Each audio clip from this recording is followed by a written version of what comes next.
Alright guys, this is KVNO HD2 Omaha, Nav Radio, and finally, a little late, 8 minutes late from 8 o'clock, 8 past the hour, it's Tier 3 Podcast. I'm Eric Anderson. I'm Brian Kelly. And I'm Jim Dury. And this is the show where it's not a great week for Sony, at all. Let's get into some announcements. We finally got a Facebook page set up.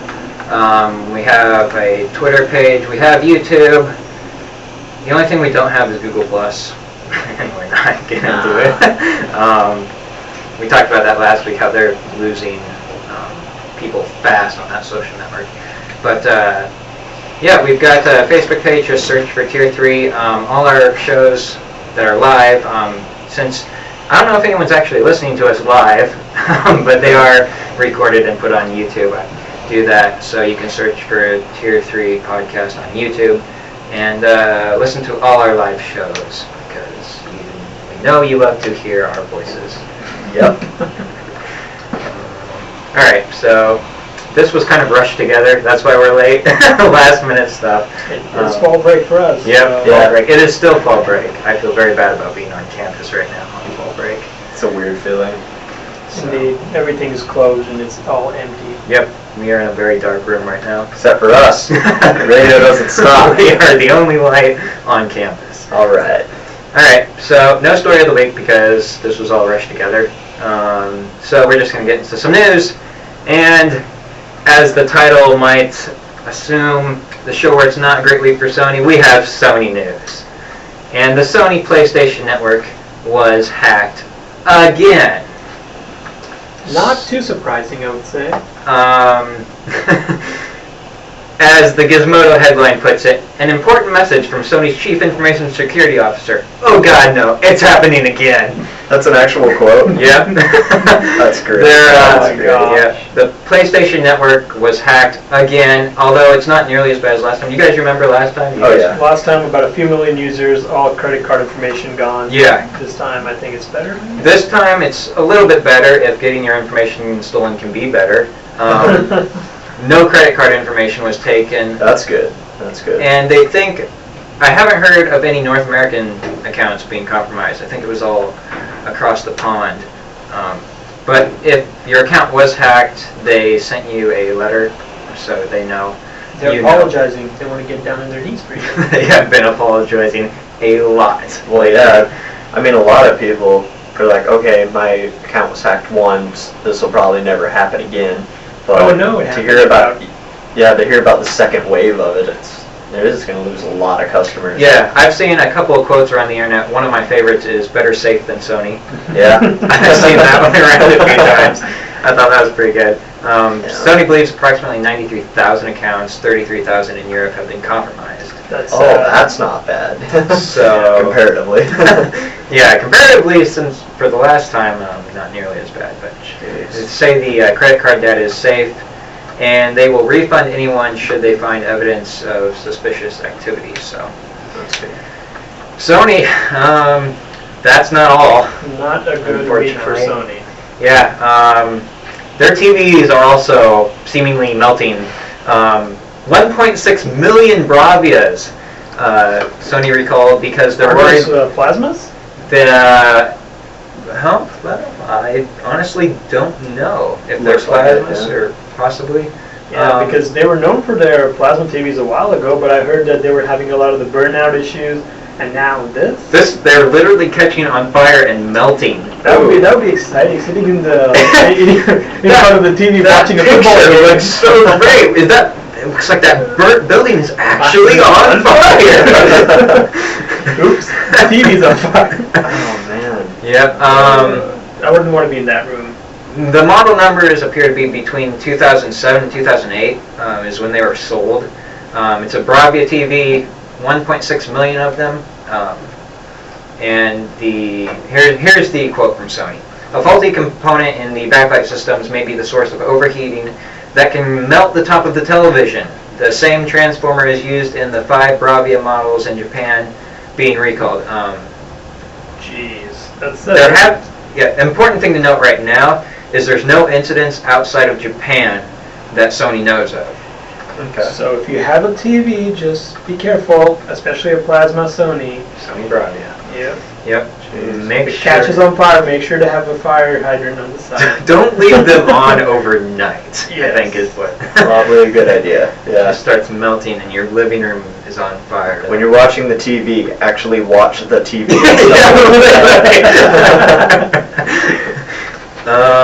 Yeah, and they list all of the show notes will be up on after the show, and they list the model numbers of the affected units, so you can go look at that to see if your TV is on this list of melting products. Indeed. Gizmodo's quote on that, the final part of that article says, "Beware TV watchers." It's yeah, it's not a great week at all for Sony. At all. That's Yeah, I was just thinking of getting a PS3 on top of that this Christmas, but I'm gonna have to rethink that. I don't know. Would you get a Sony product after all this? I mean, the I first don't wave of think attacks, so. it's not the products themselves, it's The services afterward. Yeah, the online systems, the accounts. I mean, Sony's security, it's like they They forgot about it. interns. They just have interns in there. There are Yeah. people working there. They're They have their robots working there. Haven't you seen the robots? What was on last week's episode? Something got hacked and we said they forgot to renew their Oh yeah, it was antivirus. Yeah, it was the drones, Yeah. What was it, Air Force drones? Yeah. Yeah. They forgot to renew their antivirus. Classic mistake. Yeah, to me, it sounds like if you're gonna go for playing online for PS3, it sounds like Xbox Live's the way to go. Yeah, I think. I mean, and it seems like there aren't a lot of PlayStation exclusive games. It seems like most stuff comes out for both Xbox Yeah. and I agree. PS3. I don't think PS3 has Netflix yet, or does it? I would find it hard to believe it doesn't. Yeah, Because, almost for a everything while does ago- now. a Even while the Wii ago- does. Let's be real. yeah, PS3 should. I think initially though Netflix was exclusive to Xbox for quite a while. Possible. That's what I know because I've heard about Xboxes back in the past. So so Sony itself is just being very, very behind in all of this technology aspects, especially in information security, which has become a huge problem nowadays. Yeah, that's for sure. Okay. Well, Sony products beware. yep. Think about if you have an account. I guess moral of the story: don't store your credit card information online Yes. No. because that's. Buy a prepaid card. Okay. So enough of that. From Sony to Samsung we go. The Galaxy S2, I think that's pretty new phone from Samsung coming out, unfortunately about the same time as the iPhone 4S. So Samsung was... Galaxy S2 has been out a while though. I I think, but S2, yeah, the Galaxy S2 was out for a little while earlier, and the Galaxy S1 has become a pretty old phone. I think the Galaxy S2 was released at the beginning of this year. It's a nice phone though. A lot of Yeah. people like it. Yeah. It was released to rival the iPhone 4, but not the 4S, and I think I'm pretty sure it beat that. Did we... I think we destroyed something.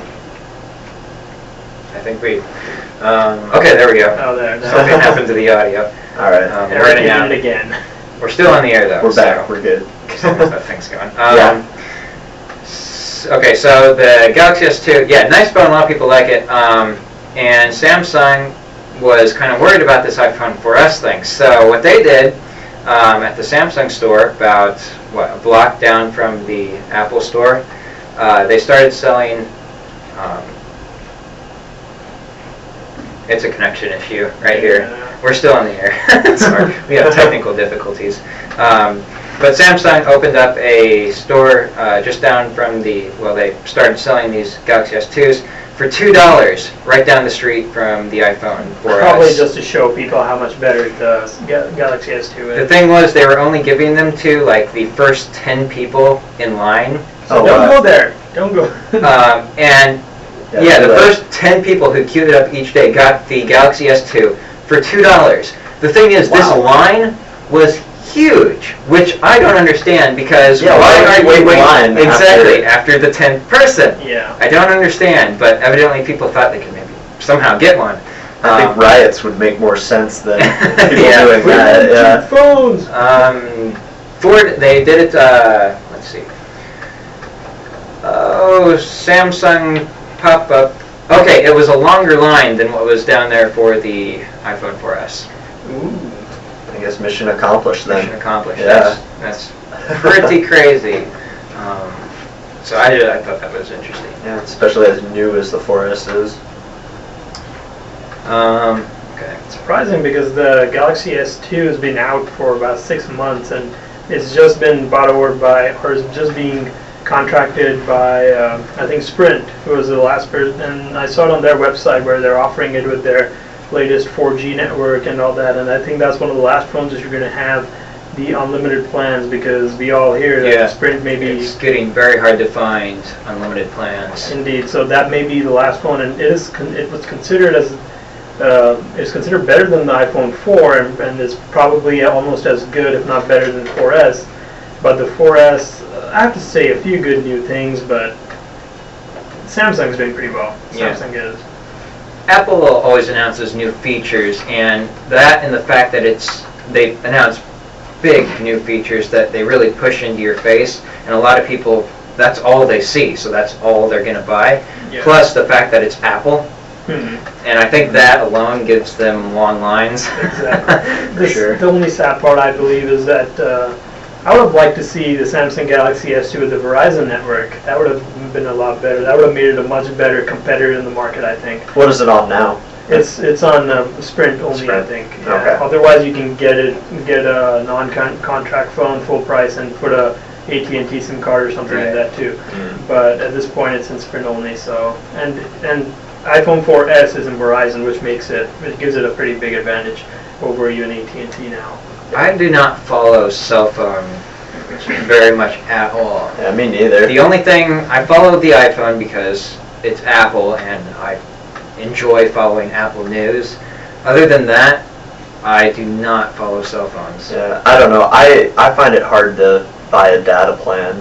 I mean, when there's Wi-Fi. Right, yeah, everywhere. Yeah, I mean, I've had a super cheap phone. It makes calls, it does text, whatever. That's all I'm we good. need. Yeah, but I've got an iPod Touch that works great for everything else, and that's free. And you can use an iPod Touch if you've got a Wi-Fi connection. You can use that as a phone. I have one right in front of me right now. Yeah. I mean, the only other thing that I think would be nice about actually having a data plan is being on the road and being able to look up directions and GPS and I've got a Droid X, and that's what I use. I got grandfathered into the Verizon Unlimited plan because one day before they introduced their tiered plans, I was like, I use enough data that I could go unlimited and it'd be good for my plan. So I did that the day before I got grandfathered. I love it. I love having unlimited data. Oh, especially with Verizon, I would imagine. Yeah. It's pretty fast and it's great for when you're on the road with no access to Wi-Fi. But That's like good, here yeah. on campus, there's Wi-Fi everywhere. Yeah, that's the nice thing. Yeah. You guys both have iPod Touches, right? Yes. 4th gens. Fourth gens. Did you guys go up to iOS 5? Not this weekend. I've been no. out of town this weekend, so I'm probably going to do it tomorrow or sometime this coming week. I've seen a lot of people having problems upgrading to iOS 5. I'm not sure what. I haven't looked into it. Like what problems there are. I heard one guy I know lost his entire music library because iOS 5, when you install it, formats the entire iPod and you backs it up to iTunes and then reinstalls everything with the new operating system. And I've heard there's quite a few problems upgrading. I upgraded my iPod Touch to iOS 5 before I knew about any of these problems. Had I known about that, I probably wouldn't have done it, but I didn't have any problems. It worked fine. That's good. When you said that he lost all of his music, don't you just have to sync again? Or He did had you lose it on iTunes It lost it on iTunes, I guess, as well. Geez. He had it backed up onto an external hard drive. That's good. But I heard that happening with I think about a couple of years in the past when a lot of people are having that issue when they would update their iTunes or update their iPod. Yeah, updating iTunes. But that's I thought it was in the past, but now it's like it's kind of weird how it's come back. Heard there's quite a few problems updating to iOS 5, whether it be any Apple device, an iPad, iPhone, or iPod Touch. So I haven't looked that up yet. What are some of the changes? Visually, stuff that I noticed, the messaging is different, like notifications are different. You can scroll, you can bring that top little bar down at the very top of the screen. You can scroll that down anytime and view like the weather and all your notifications online. Very nice. They introduced a quick action bars and that. Yeah, quick action bar. They introduced a messaging system. I'm not sure how that works on iPod Touch. I think it's something like RIM's BlackBerry Messenger. It's like that.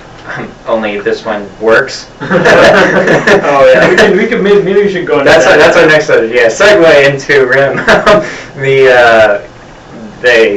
the RIM Messenger, the BlackBerry Messenger, apparently went down, and all their for quite a while, and the backup failed. So RIM, their messaging system, BlackBerry messaging system. If you own a BlackBerry, you're well aware of this. It's Steve Jobs' ghost haunting the BlackBerries. Oh, indeed. Steve Jobs just doing his. Well, that's what's really bad about this. All these people who have BlackBerries, their service goes down right as the iPhone 4S comes out. Oh. So if your contract sounds like an inside job to me. I would think the iPhone. I've never owned a BlackBerry. I don't know what those are like. I hear everyone gets them for email. Email is apparently really good on that. I would say I've had a BlackBerry Storm and I've had a BlackBerry Pearl. So I would say they're pretty good in terms of emails and in terms of messaging. I think that's one of the only real functions they have, except Brick Breaker, which I played forever, which is like a mini game on there. And I got sick of it, so it's pretty fun. But well, I don't know. I feel like it's kind of hard to mess up email. I mean, if your main draw is email, I mean, I feel like a lot of other things can. Indeed, that's why I don't know about RIM's advantages, but that's why they're going out of business slowly. It was a global problem. In fact, CNN had a headline. This was obviously a typo, but a headline ran on the television that said, BlackBerry RIM outage now affecting, or RIM BlackBerry messaging system outage now affecting users on other planets.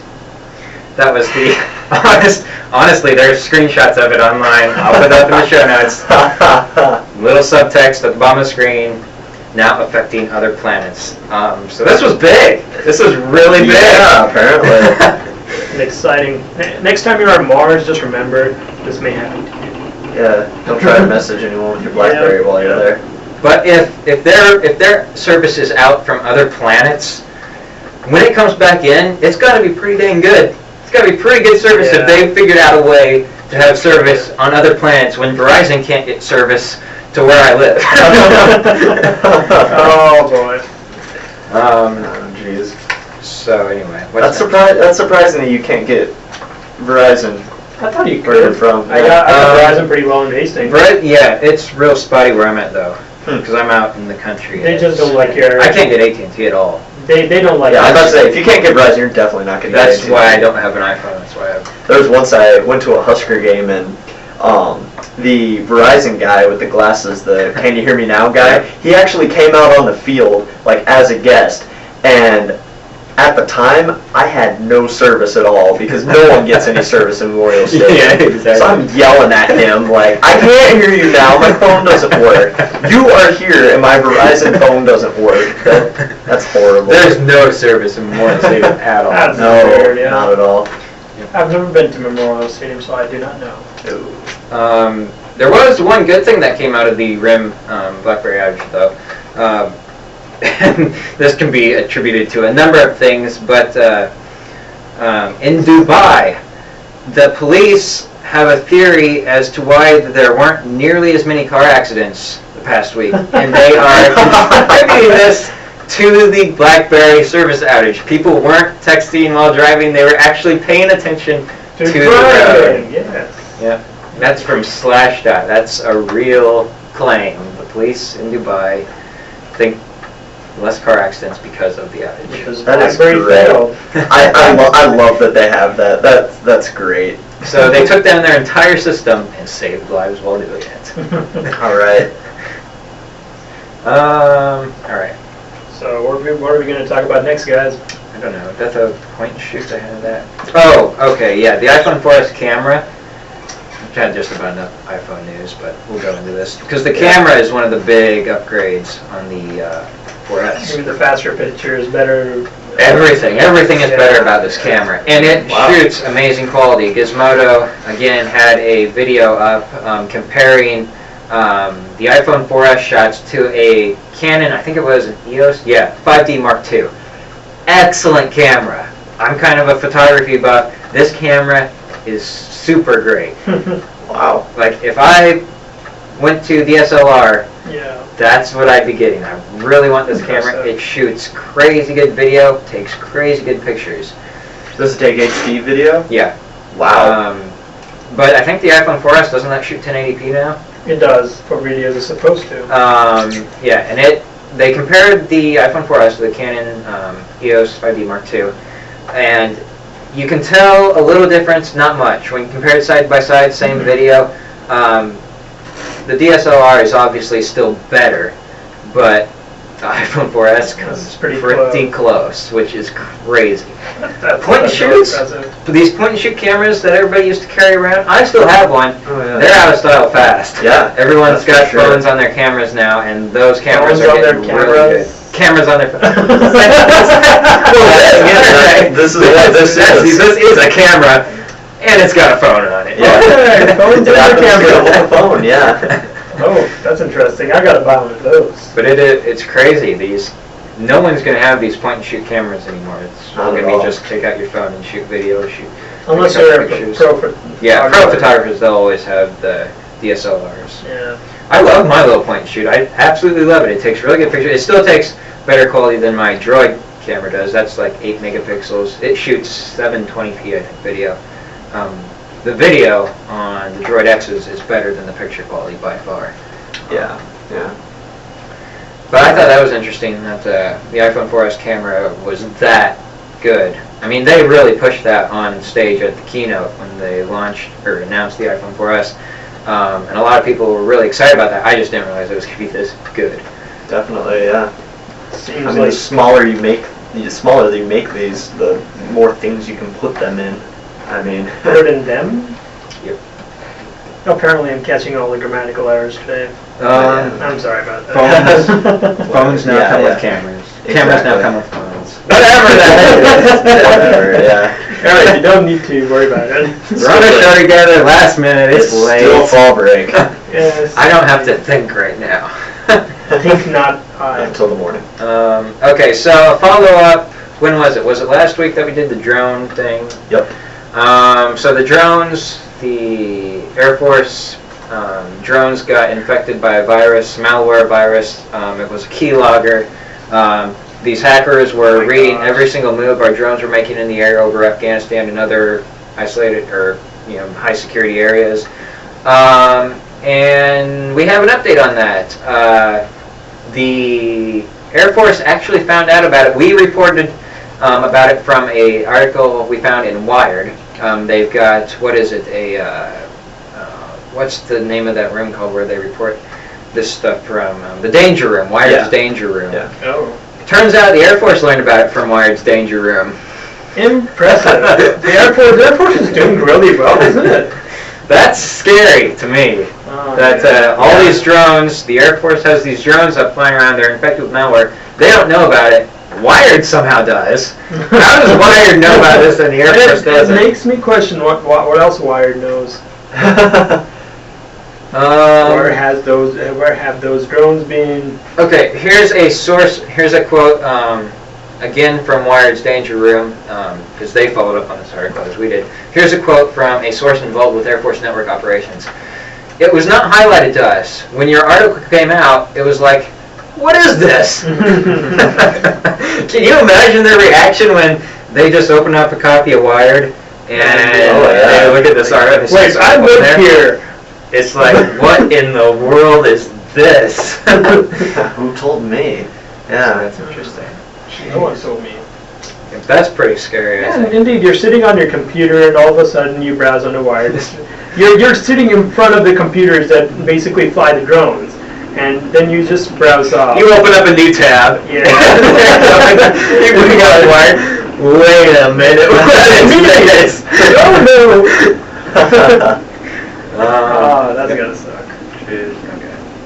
So I think that's. And why did they tell you what the reason was? Why they couldn't do it? How they got this virus? Yeah. No, I don't think they've released that information. That's sad. That's probably some top secret. secrets. Yeah. The NSA walks in on them. So, yep, that was interesting. I think that's about all we had for news. We have something. You want to do that quantum levitation now? Oh yeah. I don't know what this is. That's there's a cool video that I came across. I'm not sure what like conference this is from, but it's some conference they have. Really, this is the hoverboard technology that Back to the Future 2 promised us in 2015. Yeah. But basically, I mean, the video will explain it a little better, but it's basically just a superconductive just disc that is just like floating in midair above this magnet. And I mean, it's not like, I mean, you know, that's easy to do just on your own, just having a magnet floating something above it. Gravity pushes down while the magnet pushes up. You know, that's easy. But they're turning this upside down, and it's still sticking there. Like, this is amazing. Yeah, this is great. You want we'll to play a clip for this. All right. Since we don't have a video podcast, you'll have to be listening to the audio. Yeah. But, that's it. is that it? Yeah.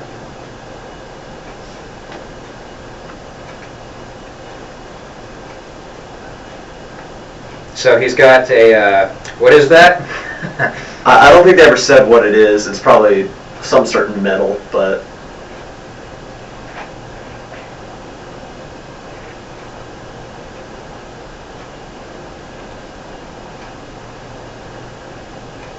So they can spin it in midair. They can do anything. This will stay exactly where you put it in midair. It doesn't matter where. As long as it's over this magnet, it will stay exactly where you put it. Height doesn't matter. Or probably if you get too high, it'll fall off. Right. But yeah, they have like a certain maybe like few inch range of heights they can set it at. That's...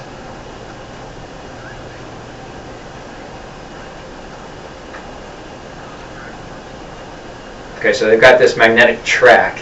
It's basically just this magnet that just kind of forms a loop. And they're hovering this superconductor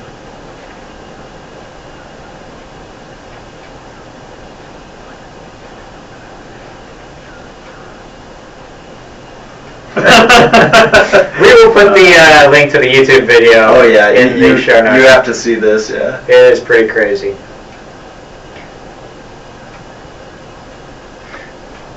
So basically, this is the future of hoverboards, when all of the roads will be made out of magnets. Oh, for sure. Hover cars. Oh yeah, remember we were one of the first people to tell you. Yep. What looks... Nothing says quantum physics like this.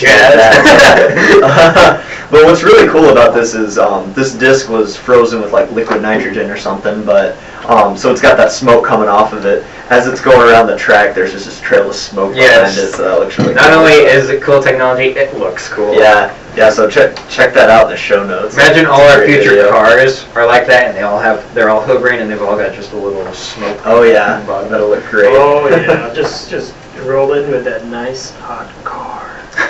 Okay, well, smoking. Cold. That's Smoking Anyway. Anyway. that kind of leads us into the Back to the Future reference. Oh yeah. Into our time killers. Let's see, we can get the tab. The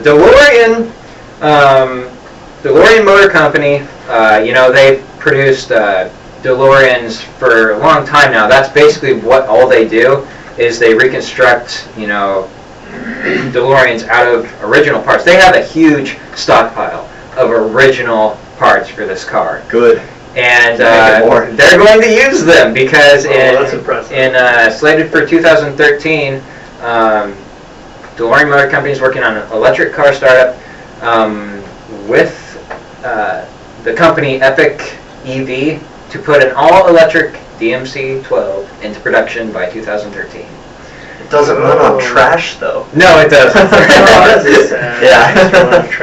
And no flux capacitors. So. Do you still need roads where you're going? Yeah. Crap. Of course, maybe if they wait long enough, the roads will be put the two magnets. together. Oh Yeah. Oh yeah. But I really like this car. A lot of people don't because I like it. it's not one of the greatest looking cars, but it is cool. It's movie history. It's, Yeah.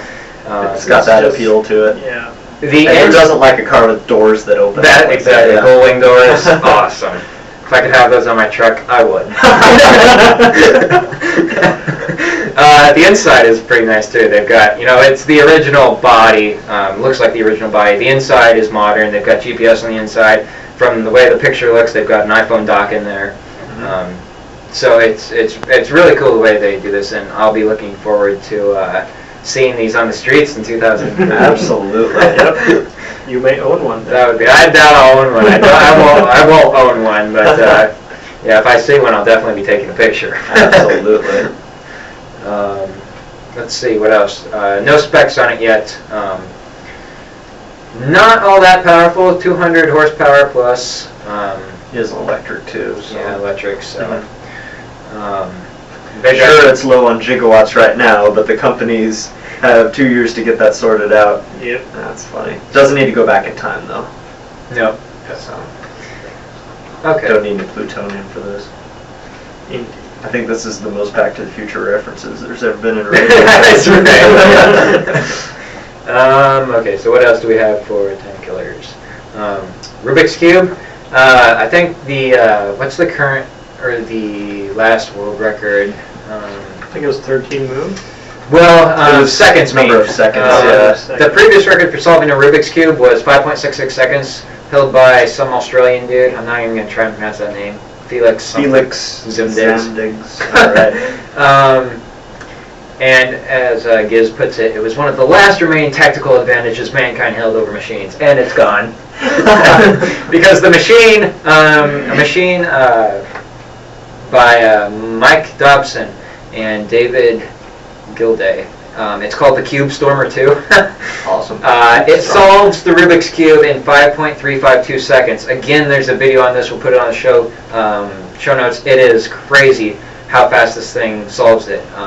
It's basically just a bunch of little suction cup hands that come out, grab the cube, and solve it really, really fast. And the incredible thing about this is it was made with Legos. Yes. Oh, Which I'm not even upset that a machine broke the human record. Oh, no, I if think it was done by Yep. Legos. That's awesome.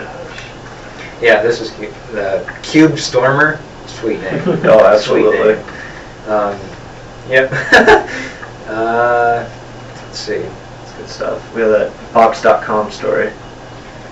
Built Or by Box.net, Legos. I my still bad. can't believe that was built with Legos. So. Oh, I know.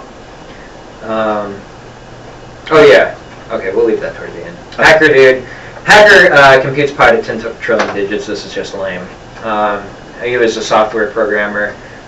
Built a program that computed pi finally to 10. I think the previous was 5 trillion. Yeah, the previous world record. Again, world records and Back to the Future in this podcast. All right. 5 trillion digits was the previous record. A Japanese programmer that goes by the handle JA0HXV computed pi to 10 trillion digits. Computation began in October of 2010 and finished about a week ago. So it took a while. And the funny thing is, it says it finished after multiple hard disk problems. So it's like he gets to 9 trillion. Blue screen of death. That'd be horrible. Oh my god. Yeah. Well, at least he was able to recover that, though. Yeah, I don't know how that works. Like, if you have multiple hard disk problems, did he have to start all over? I believe it's more like it wouldn't fit in that hard disk, so he needed more space. Like all the computational data that needed to be taken. What kind of supercomputer? Is that what that's done on? No, you can do it on normal computers now too, but you just have to make a badass computer. That is crazy. Yeah. Talking about overheating. Yes. Oh yes. You all that catching on fire now. That and the TV. No, if Sony's TV tried to do that, it'd just melt into the floor. Yeah. No, it would evaporate into the air. Yeah. It's just gone. All right, my last thing. I just came across this a couple of days ago. If you like online storage, cloud storage, Box.net is doing a really cool promotion right now. You have to be, here's the catch, you have to be an owner of an iPad, iPhone, or iPod Touch. I don't think it works on Apple's computers, but you can try it if you want. Go to Box.net and you can download the app on your iPhone, iPod, or iPad, whatever you have, and it will give you 50 gigabytes of free, lifetime free online storage. I've already done it. It works. No catches. As long as you own an Apple product, one of their portable products, you're pretty much good. That's incredible. It is really cool. And I think it increases the upload. You get 50 gigs of free storage, and it increases the upload from like 100 megs to 250 megs per file or something like that. I don't think that's great. I mean, I've been using Dropbox for a couple of years now, and I mean, that's been working great for me, but that's only, I think, 2 gigs. Yeah, 2 gigs is what they start you off with, and then you can do like recommend things to increase it yeah. from there, but yeah. I don't know how many. You can increase it to 50. Yeah, exactly. Through those methods, yeah. These guys are giving you 50 free gigs for life. Off the bat. Yeah, and once you get that, this is kind of important. Once you get that, if you get it on an Apple product, you can use it on anything PC. Non-Apple-y. Yeah, exactly. I got it on my iPod Touch. I can access it on my PC. Great. You cheater. It is very cool. Now, something that I like about Dropbox is you basically have a Dropbox folder on your hard drive that syncs automatically to Dropbox. I Does Box don't do think the same this thing? does that. I think you actually have to upload all your files To to box.net. That's not too bad if you can get all your files No, it's in not too bad. into one folder or something like that. True. It might be worth it. So you It depends on what you're you doing. can still do. You can just still create a folder of your own and just upload that Yeah. folder every time or update the things. It's not hard to figure out. No, not at all. Windows Live does the same thing, or Windows Live Mesh does the same thing that Dropbox does. You can sync. You can get folders that sync to Windows Live, and then it appears on what other computer. And I think with Windows Live, I've got an account there too. They give you 25 gigs. I'm pretty sure free. I feel like a lot of people don't know about that. I feel like Dropbox, I think, has the biggest following. domination over market right now for cloud. Because of its availability, I guess. The ability a lot of people know about, a lot of people talk about. Windows Live, I don't think a lot of people know you can get free storage on there. Right. And Box.net, I had never even heard of. Yeah, and they were like 50 gigs free. People are moving away from yeah. Microsoft. People are moving away from Microsoft apparently, so well, we'll see. And keep in mind, this is a 50-day promotion, so Yeah, 50 gigs for 50 days. So, so get I forget, on it. what's the end date on that promotion? It says in there somewhere. Through December 2nd. So. I was way off on the megabyte. It increases it from 25 megs to 100 megs. 100 megs to Alright, 150 yeah. megs. So. So, Still an improvement. I think that's about it for this show. Let's see, what do we got? Do we have anything left? I think that's it. I think that covers it. So, get a hold of us if you have questions. I didn't have the live Twitter thing up. I'll do it next week. So if you ask questions, I'll get them to you next week. How about, like, okay, I've got a little bit of an idea. I've got a little bit of a question because I'm not sure about this myself. Like, I'm wondering whether to get a GPS cradle for my iPod or to get the iPhone 4S instead. What would be better? Because if you use your iPod without a data plan, it's pretty much free. Yeah. And with the GPS cradle, you could get a good GPS app, and you could basically have the same GPS and other features that an iPhone would. Right. Except Siri, of course, but Siri's, I don't know how high priority that is. Well, and speaking of Siri, though, just to go off track here, that was found out to work on the iPhone 4 originally. If you hack and unlock the iPhone 4, it's just a matter of if Apple will open it up. That was just an interesting thing that you remind me of, because Apple originally said Siri will only work on the iPhone 4S. Well, it turns out it will work on the iPhone 4, but you have to probably jailbreak or something to the iPhone 4. But anyway, the GPS, I've looked at it on my iPod Touch just out of curiosity, and I don't know about the apps on there, if they're really good or... I've seen one or two. I've heard some good things about one or two. That's why I'm a bit interested in it, because I don't want to have to pay another $30 a month on my Verizon account just to get a data plan to be able to buy the phone, and pay another $300 for a new iPhone.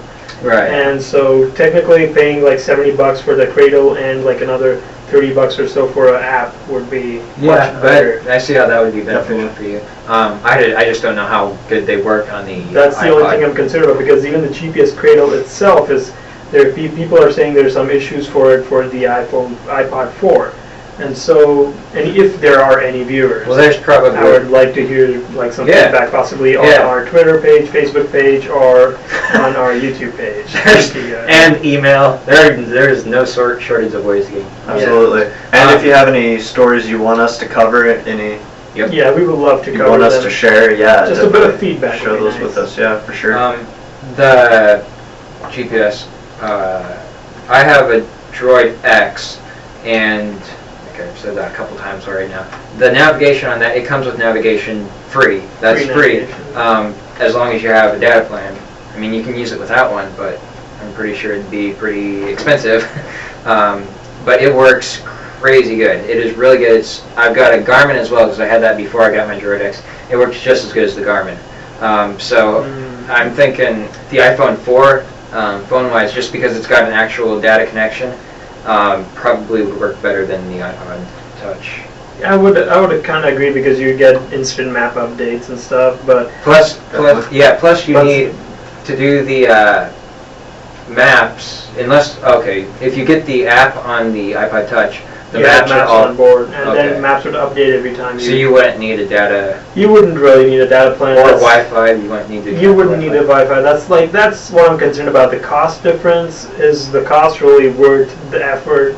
And sorry, is the cost really worth it that much? And because the GPS on the iPod may be equally good. I haven't tested it yet, but I've heard from people it is pretty good. I haven't tried it. And you get on them, you get all kinds of apps to be able to do, like golfing apps, geomapping apps, and a lot of other tracking apps and all that. All the you can do pretty much all that stuff too. Well, Apple tracks you enough as it is anyway, but that's for another day. Yeah. All right, that's gonna about do it for this week. Get in contact with us. We got Facebook, Tier 3 Podcast, YouTube, Tier 3 Podcast. This show will be uploaded hopefully tonight. And what else? Email, tier3podcast@gmail.com. Twitter, Tier 3 Podcast, something like that. I have no idea. I don't know. Find us. He will link all the stuff in Facebook or YouTube. Yeah, it's all linked Yeah. in the show notes. So all you gotta do is click. Yeah. So that's gonna do it. Have a good week. We will be. Hope you enjoyed your fall break. It's almost over. We'll be back again next Tuesday at 8. See you next week. See you next week, guys. See you later. Good night.